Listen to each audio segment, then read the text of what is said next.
संतुलित आहार। मनुष्य को जीवन भर पोषक तत्वों की आवश्यकता पड़ती है। संतुलित आहार वह है जिसमें संतुलित मात्रा और समानुपात में सारे भोज्य पदार्थ उपस्थित होते हैं, जो कि भिन्न भोज्य समूहों से चयनित किए गए हैं। इसमें मनुष्य को स्वस्थ रखने के लिए और स्वास्थ्य बनाए रखने के लिए सारे आवश्यक पोषक तत्व प्राप्त होते हैं। संतुलित आहार निम्नलिखित बिंदुओं पर आधारित है। भोजन सरलता से मिलना चाहिए, वह सस्ता होना चाहिए जिससे मनुष्य उसे खरीद सके, स्थानीय लोगों की भोजन शैली के अनुरूप होना चाहिए, सरलता से पाचित होना चाहिए और स्वादिष्ट होना चाहिए, और पर्याप्त मात्रा में रेशेदार भोज्य पदार्थ उपस्थित होने चाहिए। ऐसा भोजन जिसमें सारे आवश्यक पोषक तत्व उपस्थित हैं, वह पोषक तत्व निम्नलिखित कार्य करते हैं। कार्बोहाइड्रेट ऊर्जा उत्पादन करता है तथा अन्य कार्य में वह संयोजी ऊतकों के घटकों का निर्माण करता है। वसा ऊर्जा उत्पादन करता है तथा ऊर्जा संचय और हार्मोन उत्पादन करता है। प्रोटीन संक्रमण से सुरक्षा, क्षतिग्रस्त ऊतकों का पुनर्निर्माण, शरीर का संगठन बनाए रखता है, वृद्धि एवं विकास करता है, अन्य कार्यों में ऊर्जा उत्पादन करता है। विटामिन संक्रमण से सुरक्षा, ऊतकों के कार्यों का नियमन, जैव रासायनिक कार्य करता है। खनिज शारीरिक वृद्धि एवं विकास, ऊतकों का पुनर्निर्माण एवं रखरखाव, ऊतकों के कार्यों का नियमन करता है। जल शारीरिक निर्माण, ऊतकों के कार्यों का नियमन करता है। रेशा मल त्याग की प्रक्रिया में सहायक होता है। आधारी भोज्य समूह। प्राकृतिक भोजन में विभिन्न मात्रा में आवश्यक पोषक तत्व तथा सहायक कारक जैसे कि विटामिन, खनिज उपस्थित होते हैं, जो शरीर के सामान्य कार्य के लिए आवश्यक होते हैं। भोजन में उपस्थित आवश्यक पोषक तत्व के आधार पर भोज्य पदार्थों को 5 समूहों में विभाजित किया है। ये समूह हैं दुग्ध समूह, जिसमें दूध और उसके उत्पाद आते हैं। मांस समूह, इसके अंतर्गत मांस, मछली, अंडे, दाल, फलियां, मेवे आदि आते हैं। सब्जी समूह, ये 2 भागों में विभाजित है, पत्तीदार सब्जियां तथा दूसरा समूह कंद मूल इत्यादि का है। फल समूह, इसमें केला, सेब आदि आते हैं। अनाज समूह, इसमें चावल, गेहूं, जौ, मक्का आदि आते हैं। संतुलित आहार में भिन्न भोज्य समूहों से भोजन चयनित करते हैं, जिससे विभिन्न भोज्य पदार्थ जिसमें भिन्न पोषक तत्व उपस्थित हैं, वो भोजन का पूर्ण पोषण मान बढ़ा सकें और वो पोषक तत्व मनुष्य को मिल सकें।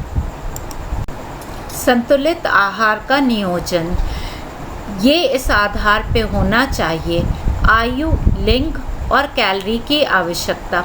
किसी भी मनुष्य के लिए भोजन नियोजित करते हैं तो उसकी आयु, लिंग, भौतिक क्रियाशीलता एवं विशिष्ट भोजन की आवश्यकता वाले व्यक्तियों को ध्यान में रखना चाहिए। उदाहरण के लिए बच्चे जिनकी शारीरिक वृद्धि हो रही है, गर्भवती महिला अथवा दुग्ध श्रावण अवस्था में माँ, इन बिंदुओं को ध्यान में रखकर पूर्ण ऊर्जा आवश्यकता एवं प्रतिदिन पोषक तत्वों की आवश्यकता का निर्धारण करना चाहिए। आधारी भोज्य समूहों से भोज्य पदार्थों का चयन। 5 भोज्य समूहों से आवश्यक मात्रा में भोज्य पदार्थों को चयनित करना चाहिए, जिससे भोजन का पूर्ण पोषण मान बढ़ सके और वह व्यक्ति को पोषक तत्व दे सके और उसकी पूर्ति एवं संतुष्टि कर सके। भोजन में भिन्न भोज्य पदार्थ सम्मिलित करने चाहिए, जिससे कि कैलोरी, प्रोटीन, विटामिन एवं खनिज की आवश्यकताओं की पूर्ति हो सके। संतुलित आहार प्रतिपादित करते समय मनुष्य की आर्थिक स्थिति को ध्यान में रखना चाहिए, क्योंकि वह उसके भोजन खरीदने की क्षमता के भीतर होना चाहिए। अधिक और कम लागत का भोजन। आर्थिक रूप से संपन्न व्यक्ति के लिए संतुलित आहार खरीदने में कोई कठिनाई नहीं होती, परंतु कम संपन्न व्यक्ति के लिए भोजन का मूल्य महत्वपूर्ण होता है। ऐसे व्यक्तियों के लिए सस्ते भोज्य पदार्थ चयनित करने पड़ते हैं, इस बात को ध्यान में रखकर कि उसकी कैलोरी एवं पोषण की आवश्यकताओं की पूर्ति हो सके। संतुलित आहार तब अप्रासंगिक हो जाता है जब वो व्यक्ति के खरीदने की क्षमता के बाहर हो। कम लागत का संतुलित आहार नियोजित करना इसलिए आवश्यक है जिससे कम लागत और पोषण मान के मध्य एक संतुलन बना रहे, परंतु सस्ते से सस्ता भोजन स्रोत जैसे कि दालें, मेवे आदि भी महंगे हैं, इसलिए जो भोजन संतुलित है वो सस्ता नहीं हो सकता। कम लागत का संतुलित आहार के स्थान पर न्यूनतम लागत वाला संतुलित आहार शब्द का उपयोग करना चाहिए। संपन्न वयस्क पुरुष के लिए संतुलित आहार में 2800 किलो कैलोरी तथा 75 ग्राम उच्च गुणवत्ता का प्रोटीन उपस्थित होता है। एक वयस्क संपन्न महिला के लिए करीब 2400 किलो कैलोरी की आवश्यकता होती है।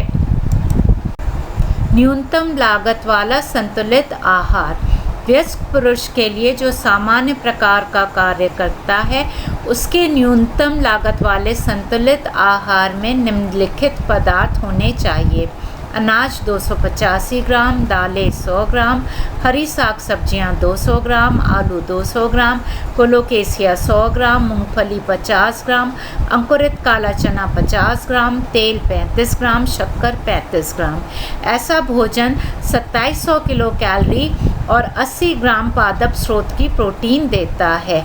महंगे भोज्य पदार्थ जैसे मांस, मछली, अंडे, दूध इत्यादि को पृथक करके इनके स्थान पर सस्ते पादप स्रोत सम्मिलित किए गए हैं। ये स्रोत भोज्य पदार्थ पोषण की दृष्टि से पर्याप्त और उचित हैं। जब मनुष्य पूर्ण पादप स्रोतों का भोजन ग्रहण करता है तो ये संभावना बढ़ जाती है कि उसे विटामिन B12 की कमी हो जाए। B12 की कमी ना हो इसलिए व्यक्ति को सप्ताह में 1 अथवा 2 बार छोटी मछली अथवा अंडा भोजन में सम्मिलित कर लेना चाहिए। B12 की आवश्यकता कम होती है और यकृत की संचय क्षमता अधिक, अतः B12 की कमी होने की संभावना बहुत कम है। फल एवं सब्जियों की कीमत निरंतर परिवर्तित होती है, इसलिए जो मौसम में उपलब्ध हो वो फल और सब्जी लेना चाहिए क्योंकि उनका मूल्य कम और पोषण मान अधिक होता है। सस्ते फल जैसे आंवला और अमरूद विटामिन C के अच्छे स्रोत हैं। केले और पपीते में भी कई पोषक तत्व पाए जाते हैं। कई अपारंपरिक भोज्य पदार्थ भी बहुत महत्वपूर्ण होते हैं। कुछ लोग भोज्य पदार्थों को अज्ञानतावश पृथक कर देते हैं जबकि वो पोषण के अच्छे स्रोत हैं। कई पदार्थ प्रोटीन एवं कैलोरी के अच्छे स्रोत हैं, जैसे कि कटहल के बीज, कद्दू के बीज, तरबूज के बीज, मखाना इत्यादि। इन बीजों की गुठली या गिरी पकाने पर कैलोरी एवं प्रोटीन देते हैं। इसी तरह छोटे घेंगे, सीप और केकड़े का मांस स्वादिष्ट होता है एवं पोषक होता है। गांवों में विभिन्न प्रकार के मशरूम उपलब्ध होते हैं जो प्रोटीन और B विटामिन के अच्छे स्रोत हैं। भोज्य पदार्थों के लिए दिशा निर्देश। वसा की प्रकृति ऐसी होनी चाहिए कि उसमें बहुअसंतृप्त वसीय अम्ल अधिक उपस्थित हों। अधिक वसा ग्रहण नहीं करनी चाहिए। संतृप्त वसा के स्थल पर तेल भोजन में सम्मिलित करना चाहिए। इसके अतिरिक्त अंडा, मांस, मक्खन, मलाई, घी इत्यादि का उपयोग करना चाहिए। कार्बोहाइड्रेट की प्रकृति। ऐसा भोजन ग्रहण करना चाहिए जिसमें सरल शर्करा के स्थान पर जटिल कार्बोहाइड्रेट उपस्थित हों, जैसे पूर्ण अनाज, साबुत अनाज इत्यादि।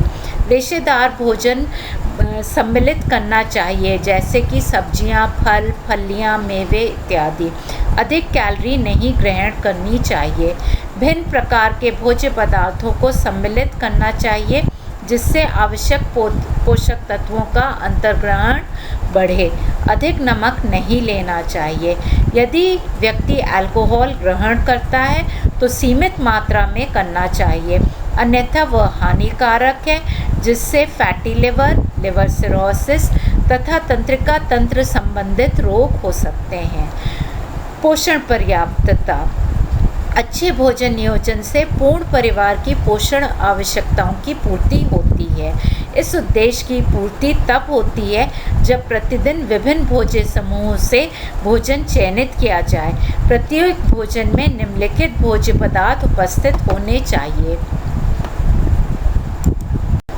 अनाज एवं उनके उत्पाद ऊर्जा एवं प्रोटीन देते हैं।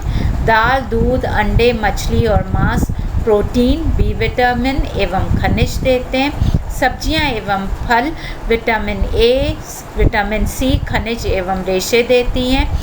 शक्कर, तेल और वसा ऊर्जा देते हैं, भोजन का स्वाद बढ़ाते हैं और संतुष्टता प्रदान करते हैं। हर इकाई में से भोजन चयनित करना चाहिए जिससे सारे कार्बोहाइड्रेट, प्रोटीन, विटामिन, खनिज इत्यादि की पूर्ति हो सके। किस भोज्य समूह से क्या भोजन चयनित किया जाता है वह परिवार के सदस्यों के स्वाद पर निर्भर करता है। जीवन चक्र के विभिन्न चरणों के लिए भोजन की विशिष्ट आवश्यकता होती है। इसके लिए एक भोज्य समूह से अधिक इकाइयाँ चयनित कर सकते हैं।